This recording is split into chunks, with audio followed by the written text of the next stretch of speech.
Bonjour à tous, bienvenue dans cette vidéo dans laquelle nous allons voir 12 conseils pour préparer votre premier voyage au Japon.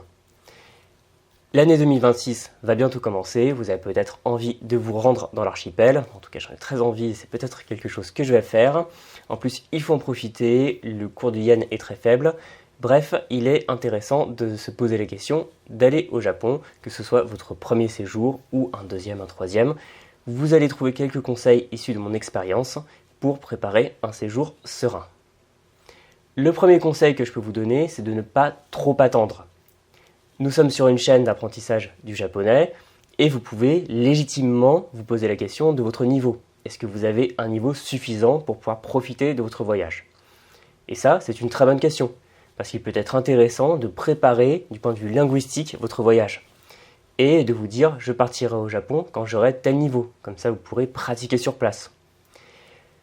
Cependant, faites attention à ne pas tomber dans l'excès inverse. J'ai déjà croisé des personnes, quelle que soit la langue et le pays du reste, qui m'ont dit je n'ai pas encore le niveau, je partirai dans 2 ans, 3 ans, etc. et qui finissent par ne jamais partir. C'est dommage. Sachez que vous n'aurez peut-être pas encore, ou peut-être même jamais en fonction de vos exigences, le niveau que vous voulez atteindre. Mais ce n'est pas grave. De toute façon, c'est en forgeant qu'on devient forgeron. Et si vous avez l'occasion de pratiquer le japonais au Japon, eh bien ce sera déjà très bien. Donc sachez placer une borne temporelle, mais n'attendez pas trop non plus. Deuxième conseil, planifiez une durée pour votre voyage pour savoir dans quel format si on veut le faire. Parce que c'est un pays qui est loin, on n'a pas forcément beaucoup l'occasion d'y aller, autant y passer minimum 2 semaines. Mais si vous pouvez par exemple avoir un visa vacances-travail, vous pouvez rester plus longtemps.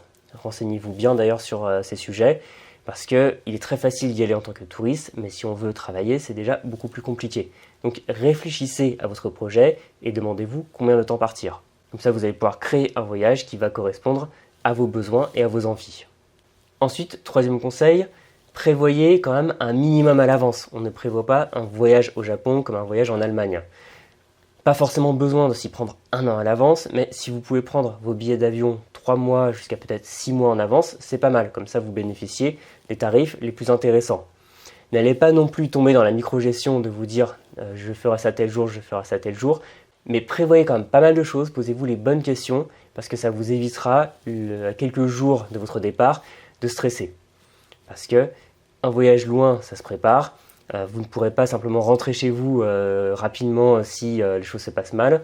Il faut arriver à se dire que vous serez prêt pour quand vous partirez. Donc prévoyez un minimum, renseignez-vous sur tout ce qui touche au logement, au vol et où vous voulez aller un peu avant, comme ça vous éviterez de vous stresser. Quatrième point, très important, posez-vous la question du visa. Si vous êtes français, belge, suisse, canadien, normalement pas de problème pour avoir un visa, on rentre quasiment comme dans un moulin, à condition bien sûr de repartir sous une certaine durée. Mais si vous voulez par exemple prendre un visa vacances-travail ou autre, renseignez-vous bien avant. Posez-vous la question en fonction de votre lieu d'habitation sur comment aller au Japon et soyez au clair sur les documents parce que eh bien, si vous n'avez pas par exemple de passeport et que vous y prenez 1 semaine à l'avance, ça va coincer. Donc soyez là aussi au clair sur vos documents d'identité, passeport, pas carte d'identité bien sûr, et comme ça vous pourrez être serein. Il est facile d'entrer au Japon quand on vit en France, en Belgique, etc. Mais il faut quand même faire les choses correctement parce qu'il serait dommage de complètement foirer votre voyage parce que vous n'avez pas pensé avoir les bons documents au bon moment. 5e point, posez-vous la question du bon moment pour chaque lieu. Parce que le Japon est un pays qui n'est pas forcément très grand, mais c'est un pays qui est très étendu, qui va quasiment jusqu'à Taïwan et qui va jusqu'en Russie. Donc en fonction de l'endroit, vous aurez une expérience différente par rapport à la saison. Par exemple, je suis allé à Hokkaido en hiver, donc il faut s'attendre à ce qu'il fasse froid, qu'il y ait de la neige, et si on va en été, ce sera beaucoup plus doux. Si vous allez à certaines saisons dans le centre du Japon, eh bien, ce sera assez pluvieux, assez humide, pas forcément très agréable. Si vous voulez par exemple faire l'ascension du mont Fuji, il y a une fenêtre assez courte pendant l'été pour le faire. Donc posez-vous la question de ce que vous recherchez comme type de tourisme et planifiez votre voyage à un endroit donné et à un moment de l'année donné. Ensuite, à ce sujet, une erreur que je vois assez souvent, par exemple sur des groupes Facebook ou autres, avec des gens qui posent des questions sur l'itinéraire prévu, c'est que souvent ils veulent trop en faire. parce que le Japon, je le disais, est très étendu, parce que quand on y va pour la première fois et même la deuxième fois, on a envie de faire énormément de choses et c'est normal. Et j'ai vu des gens, par exemple, demander s'il était pensable en 2 semaines d'aller à Tokyo, à Hokkaido, à Yakushima, bref, des endroits assez éloignés les uns des autres. Et le problème, si vous faites ça, c'est que vous allez passer votre temps dans les transports. Alors certes, les transports au Japon sont très bons, très rapides, etc. Il n'y a aucun problème. Mais vous allez passer votre temps à regarder par la fenêtre, que ce soit d'un bus, d'un avion, d'un train, et c'est dommage. Donc sachez retenir un peu vos ardeurs et vous concentrer sur un endroit bien défini. Par exemple, je suis déjà allé au Japon uniquement à Hokkaido et c'était très bien, j'ai fait le tour d'une partie de l'île. Je suis allé un moment uniquement à Kyushu, c'était très bien, je n'ai même pas eu le temps d'aller dans toutes les préfectures de l'île en 2 semaines. Mais ça m'a permis de ne pas trop m'éparpiller, de ne pas être trop fatigué tout le temps être dans les transports et finalement de profiter de mon voyage sur une zone donnée. Donc, sachez élaguer quand vous préparez votre voyage, surtout si vous partez 1 semaine, 2 semaines, vous allez devoir faire des choix.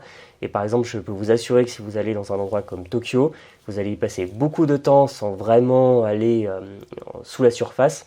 Donc, je vous recommande vraiment de vous restreindre, même si vous avez vraiment envie de tout faire. Il vaut mieux approfondir quelques villes, quelques régions pendant un séjour, plutôt que courir partout et ne rien voir.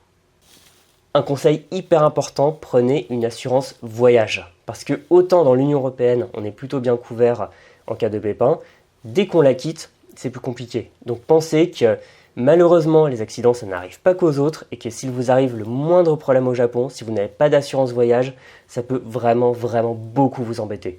Si vous devez être rapatrié, par exemple, parce que vous avez eu un accident grave et que vous n'avez pas d'assurance voyage, vraiment, ça va vous poser d'énormes problèmes. Donc ne faites pas ça.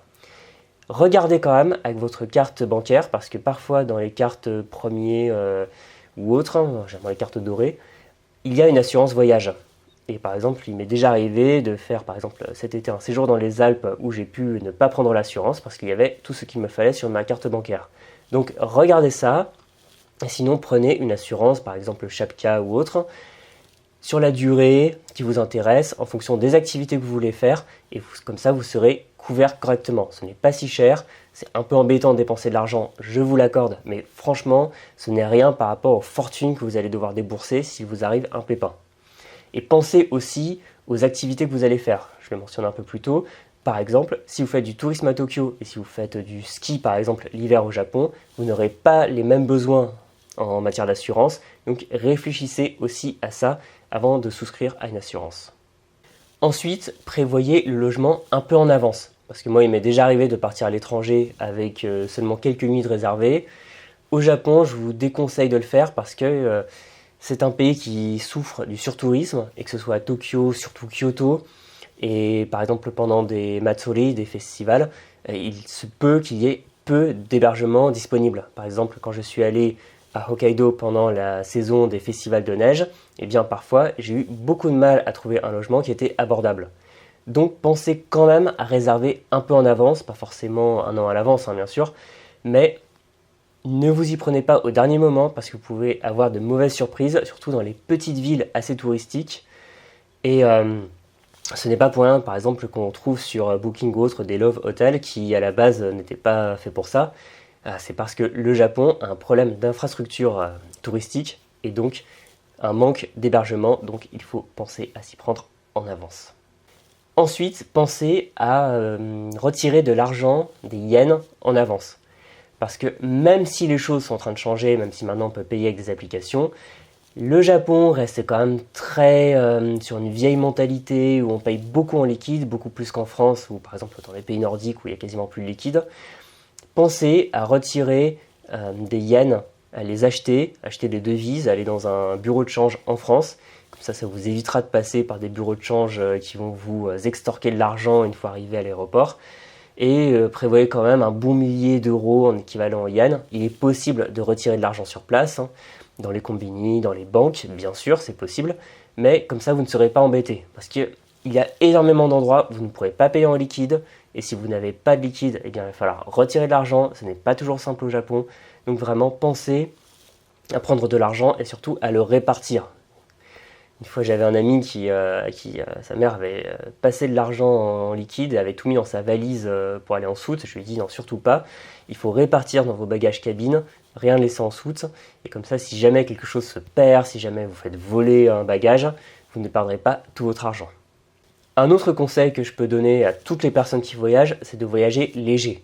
Le nombre de gens dans les aéroports que je vois avec d'énormes valises rigides et qui doivent trimballer ça pendant leur voyage, non, essayez, si vous avez la forme, de tout faire tenir dans un gros sac à dos. Qui peut même peut-être passer en cabine. Après, bon, pour un voyage aussi loin, personnellement, je préfère prendre un bagage en soute, mais que je peux quand même porter sur mon dos. Certes, au Japon, il est possible de faire transiter tes bagages à travers l'archipel grâce à un service de takyubin qui est très bien fait. Donc si jamais vous adorez emporter toute votre maison avec vous, si vous êtes une sorte de nomade, vous pouvez. Mais je vous conseille quand même de ne pas prendre trop de bagages parce que dans les transports au Japon, emporter plein de sacs de valises, ça ne se fait pas trop, c'est plutôt mal vu. Vous allez vite gêner les gens. Donc soit vous voulez vraiment prendre des bagages et dans ce cas, renseignez-vous pour les faire livrer de ville en ville quand vous voyagez. Ça existe, c'est très facile à trouver. Ou alors, ne vous chargez pas trop et surtout laissez de la place dans les bagages parce que je sais que vous allez passer à Don Quijote, que vous allez vous acheter plein de souvenirs divers et variés du Japon. Et donc, il faut penser à garder de la place pour remplir le sac à dos et ramener des choses chez vous. Ensuite, un conseil qui est vraiment très important, faites-vous des amis, trouvez-vous des correspondants avant de partir. Parce qu'il y a un truc qui est super bien, c'est d'avoir des gens que vous connaissez sur place et que vous allez pouvoir voir au Japon. Parce que moi, quand je suis allé pour la première fois au Japon, j'ai rejoint une amie qui était ma correspondante à l'époque. Elle m'a emmené à divers endroits, à Ueno et d'autres endroits comme ça. Et c'était super. Et ça permet en plus de pratiquer la langue, parce que assez souvent, quand on est isolé, qu'on voyage, qu'on ne connaît pas grand monde, on n'ose pas trop forcément aller vers les Japonais. En réalité, c'est assez facile. Il m'est arrivé une fois de passer une soirée dans un bar avec des Japonais que je ne connaissais pas quelques heures avant. Mais c'est plus facile, ça fait un atterrissage plus en douceur si vous connaissez des gens. Donc n'hésitez pas à aller dans les endroits où ils habitent. S'ils habitent à Tokyo, eh bien allez à Tokyo. Si vous connaissez plutôt des gens à Osaka, n'hésitez pas à faire un crochet par Osaka. Il y a des plateformes sur lesquelles on peut facilement rencontrer des Japonais, comme HelloTalk, Tandem. Et je vous invite, là aussi, comme le billet d'avion, ça fait partie de la préparation avant le voyage, à vous faire des amis japonais, trouver des correspondants, et pourquoi pas leur rendre visite une fois sur place. Comme ça va rendre votre expérience encore plus riche et absolument inoubliable. Et 12e et dernier conseil, auquel vous attendiez probablement, commencez à apprendre la langue tout de suite. Plus vous serez à l'aise avant de partir, plus ce sera facile pour vous. Et je rappelle que sur Gambare, vous pouvez télécharger un kit gratuit avec des tableaux d'ekana et un guide de conversation en voyage. Donc je vous invite vraiment à cliquer sur le lien ci-dessous et à le télécharger tout de suite. Comme ça, vous aurez déjà des phrases pour pouvoir pratiquer la langue en voyage. Donc prenez une méthode, regardez des vidéos, renseignez-vous sur le vocabulaire spécifique à l'hôtel ou autre, et ça va vraiment vous aider. Et d'ailleurs, pour terminer, un autre conseil que je peux vous donner en plus, c'est de prendre un petit guide de voyage à bien vous renseigner. Par exemple, j'avais pris celui-ci à l'époque, Kochi Kochi. Bon, il est assez connu maintenant, je crois qu'il y a une nouvelle édition. Mais c'est assez synthétique, ça permet d'avoir pas mal d'informations, ça permet d'avoir des idées de trajet, des idées de parcours en un temps donné. Donc ça va vous donner du grain à moudre pour vos préparatifs. J'espère en tout cas que cette vidéo vous a plu, que ça vous aura donné des idées pour préparer votre voyage. Ne vous y prenez pas au dernier moment, renseignez-vous bien. C'est une destination qui est très connue, donc il y a toutes les informations sur internet. Et comme ça, vous allez pouvoir faire un voyage, peut-être en 2026, et vous allez en revenir avec plein de souvenirs et en ayant progressé. Je vous invite en tout cas à vous abonner à cette chaîne sur laquelle on parle de japonais, comme ça vous allez pouvoir parfaire vos connaissances avant votre départ. Vous pouvez télécharger le kit dont j'ai parlé un peu plus tôt, le lien est dans la description. Et pour terminer, je suis toujours en pleine rédaction de la deuxième partie de la série sur les origines du japonais.